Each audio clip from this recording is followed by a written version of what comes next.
Hi, this is Mike. In this tutorial, I'm going to show you how to make a flip-flop card using the flip-flop gift tote from the Sweet Summer SVG bundle from Dreaming Tree. Alright, so before we begin, I do want to go over the supplies list just as far as which cardstock or elements that we're going to be using. We're basically going to be using everything on the flip-flop, but not the bag and not the handles. So let's go through that really quickly. And the other thing that I wanted to point out is the original bag has flip-flops and completed flip-flops on both sides. So when you cut out the elements, so for example, it has 4 sets of leaves. So 2 sets of leaves goes on the front and 2 on the back. Now, if you wanted to decorate your card both sides, you could use all of the elements. Or if you duplicated the card base, in which I'm going to show you how to create, you could actually make 2 cards if you chose only to decorate the front. And we'll get more into that when I show you how to create this. So we're going to use the elements cricket. We're going to use the elements grapefruit. We're going to use pieces of the limeade. We're going to use most of the elements peach, all of the elements salmon, all of the elements white, and we are not going to need any of the pool cardstock because that is solely for the bag. And we just need one of these. So we'll pick the panel 1 striped pattern. All right. All right, so I have my elements imported into SureCuts-A-Lot, and we need to remove the things that we do not need. So for example, we do not need these handles because we are not making the bag, and we don't need these little cutouts on this peach type of design either. So I'm going to click on my eraser tool, and it doesn't matter which shape, so circle or square. You want the size just big enough to erase the handles and or these things without erasing the rest, and you want to make sure keep closed paths is checked. All right, so I'm just holding my mouse down and just erasing this handle and erasing that handle like so. Okay, that is done. I'm going to move this guy over. I'm going to zoom in. You cannot zoom into a part of the screen that's not on the mat, so I just moved this onto the mat, and now I can zoom into it like so. Grab my eraser tool, and again I'm just going to get rid of these. You can hold it or you can just click, whichever you desire, and that looks like that's pretty good to me. So let's zoom back out. Let's fit to window. Perfect. All right. So you will notice, let's zoom out one more time. There are enough elements here to decorate the front and the back of the card. If you choose to only decorate the front of the card, then you can duplicate the card base and you can make a second card because there are enough elements here for you to do so. All right, so speaking of the card base, we are going to need to resize this, and there's a couple reasons why. If you look right now, it is 6.9 wide by 8.32 high. Now that wouldn't be too bad for a huge card, except for the fact that I want this to be a top folding card, and in order for this to be a top folding card, I need the height doubled, and that would be almost 17 inches, which is really too large. So let me show you how we are going to combat that. So I'm going to copy this really quick, and I'm going to go to a new page, and I'm going to paste it. All right, so we have this over here now, and I want to play with the size. Now, you can make this any size that you'd like. I generally would like to keep things either 5 by 7 or 4 1/4 by 5 1/2 so that I can use an existing envelope. Because I'm not going to be creating an envelope with this project. I'm just probably going to use one from another project or one that's pre-made.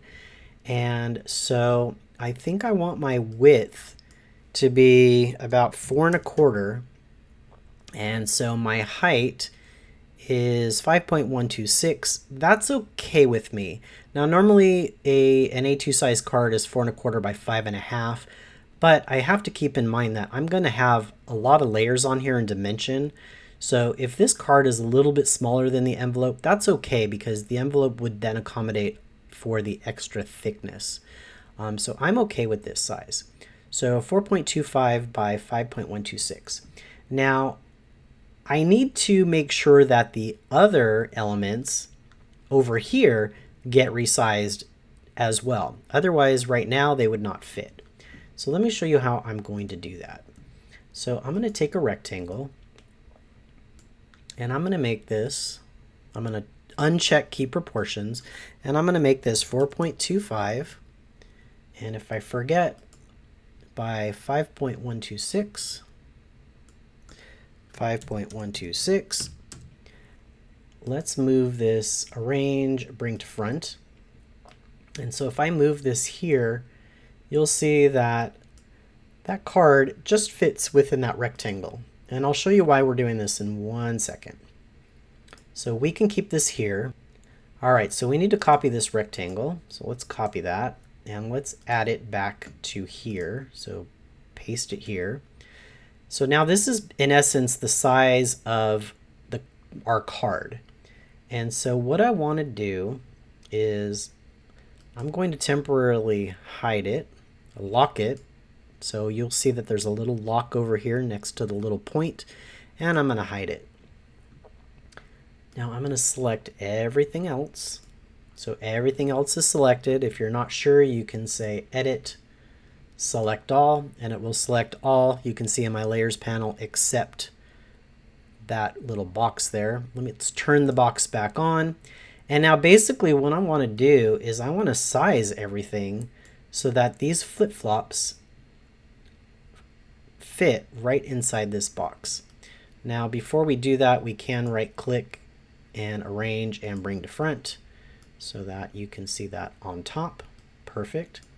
So you can go to a corner when you see a double arrow like this. I'm going to hold Shift and I'm just going to scale that down, and I'm just going to keep looking until this card base fits right in there. And then I also know that everything else is sized proportionately and will still fit.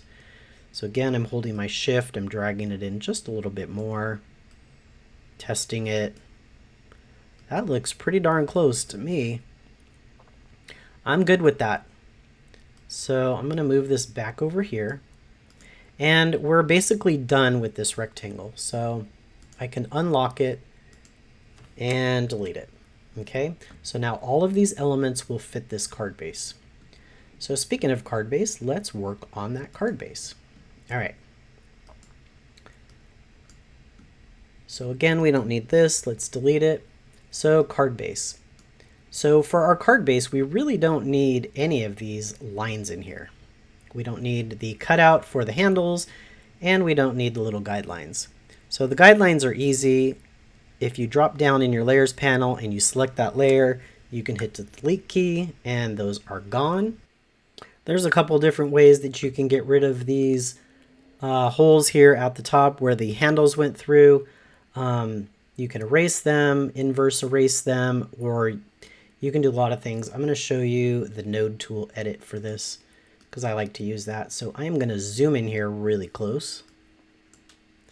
And I am going to select that layer. I'm going to click on these nodes. Now nodes are interesting because you could actually change these if you wanted to. So just something different, just in case you wanted to know. But I'm going to go ahead and click these and just delete. And again, I'm going to go over here and click these and delete, and now they are gone. Perfect. So let's go view, fit to window. Okay. All right, so we have the card base, which is perfect. I want to make a panel for the inside so that I could write or journal or write my sentiment. And so let me show you how we're going to do that. So it is selected. I'm going to go to Effects. I am going to go to Shadow Layer. And the first thing that I'm going to do so that you can see this is just change this to another color. And as you can see, there is an outline. And we want this to be on the inside. So you can change this to shadow, to either rounded or straight. I like rounded, so I'm going to change it to rounded. I am going to put it as an inset shadow, and you're going to see that reverses it, so that's on the inside. And 0.050 is the size from the original size, and I think I need a little bit more, so I'm going to say 0.075, and I'm going to click the tab key, and that actually looks really great to me. So I am going to use that. It looks perfect. So I'm going to click OK. Nice. All right. So I'm just going to move this to the side for right now. We will need this. This is going to be our layer piece. But let's go ahead and work on the card base. So I'm going to move this down here to the bottom. Effects, symmetrical mirror. I want to make sure that I have bottom to top, and I do not want add center line for this. I'm going to create my own score line. So if I click and drag this up, I can go ahead and click OK. And let me show you what that did if I zoom in here. So that welds a duplicate on top of this. So it actually makes it a top fold card. However, these are real thin, and I'm not confident that that would stay together very well for a card. So I'm going to undo that, and I'm going to repeat the process. Effects, symmetrical mirror. I'm going to change it to bottom to top. And now I can go ahead and again, I'm just going to click and drag this up. But now I'm going to take this top arrow under the y-axis, and I'm just going to move it up once and click OK. And now you can see when I move over this, that gives me a really nice area to work with here. So that's great. So now let's go ahead and make the score line. So I'm going to click on the pen tool, or it's under draw tool. 1, 2, 3, 4. It's the fifth one down on the left. Actually, is it 1, 2, 3, 4? Yep, fifth one down on the left. And I'm just going to click, and you'll see that you can create a line. And if you're not sure that it's straight, you're going to want to make sure and hold the Shift key, which makes it snap at 45 degrees. So you'll know that this is straight. Now I just need to make one a little bit longer than these two spots where they attach. And I can let go of my Shift key and click, and you'll notice there's still more here. Well, if I just click the Escape key, that'll go ahead and end that. So I'm going to go ahead, and before I touch anything else, I'm going to go up to my selection tool, and you'll see that that score line we created is highlighted, although it doesn't look like a score line yet. I'm going to go over here to the color palette, which is the fill and stroke. And right now the stroke color is none, and we need to change that because we did just create a stroke. So I'm going to drop it down to color, and I'm going to change that to black. Okay, so there you go. Now I still need to move this into place and make sure that it's centered horizontally and vertically. However, if you were using a Cricut Maker and you wanted to use a score wheel, you would leave it just like so. You would leave it a solid line, and you would just tell Cricut to change that to score once you got it into design space. However, from any other machine, you're going to want to change that to a dashed line. So again, if you are in the fill and stroke window, that the line style can be changed to a dash. And so you can see that we have dashes now. So let me show you something. There's a couple things that we need to do before we move on. Now, I'm going to make some accidents on purpose so that you guys can see. The first one is I'm going to turn my eraser tool on, and I'm going to do a square, make it a little bit smaller. Now, if I go ahead and erase some of these, because obviously that's way too many score lines, and there's spots that are going to cut all over the place. If I go ahead and start erasing this, you're going to see that not only is it erasing part of my project, but that line is moving all over the place. Well, there's two things that we need to do. So let's back this up. The first thing that we need to do is lock our card base layer. So I click the little dot next to it, which locks it. So now I cannot erase this. Okay. The next thing I need to do is select the layer of my score line, and I need to go to Path, Stroke to Path. All right, so it doesn't look like much changed, but let's go ahead and pull our eraser tool out, and let's start erasing. And you'll see now my card base is not being affected, and these score lines are actually staying where we needed them to be, and they're not getting all crazy either. So that is sort of decent. Now all I need to do is let's lock this shadow layer because I don't want that right now. Let's unlock our card base. Now holding my shift key, let's zoom out so you guys can see this as well. Let's fit to window. Okay, there's a couple ways that you can do this. I like to hold the shift key down and select everything. So I know that everything is selected. I see it indicated in blue that everything is highlighted. And I am going to, in the position and size window, just make sure that's horizontal and vertical. Not only to page, but to our selection. And to our selection means everything within that box. So let's just make sure that is centered. So that is perfectly centered. And now before I do anything, I am going to right click and group. So those score lines are going to go along with the card, which is perfect. So if I zoomed in, those are some pretty nice looking score lines right there. So I'm happy with that. All right, so let's fit to window. So now I can unlock this. Now I need to select everything. Let's copy this. And now let's move this back to our original window here. Okay, so at this point, view, zoom out. So at this point, we have a layer for our inside, right? And we have all the elements to decorate 2 cards or front and back. So this is going to be where you decide if you want to make 2 cards or just 1 card. So again, if you did want to make a second card, you just need to duplicate the base here. So let's just copy, let's just paste. So I have 2 bases, so I can make 2 cards.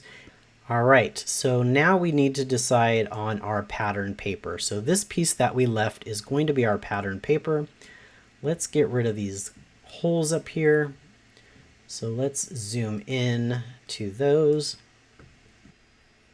All right, so again, let's select this. So this is selected.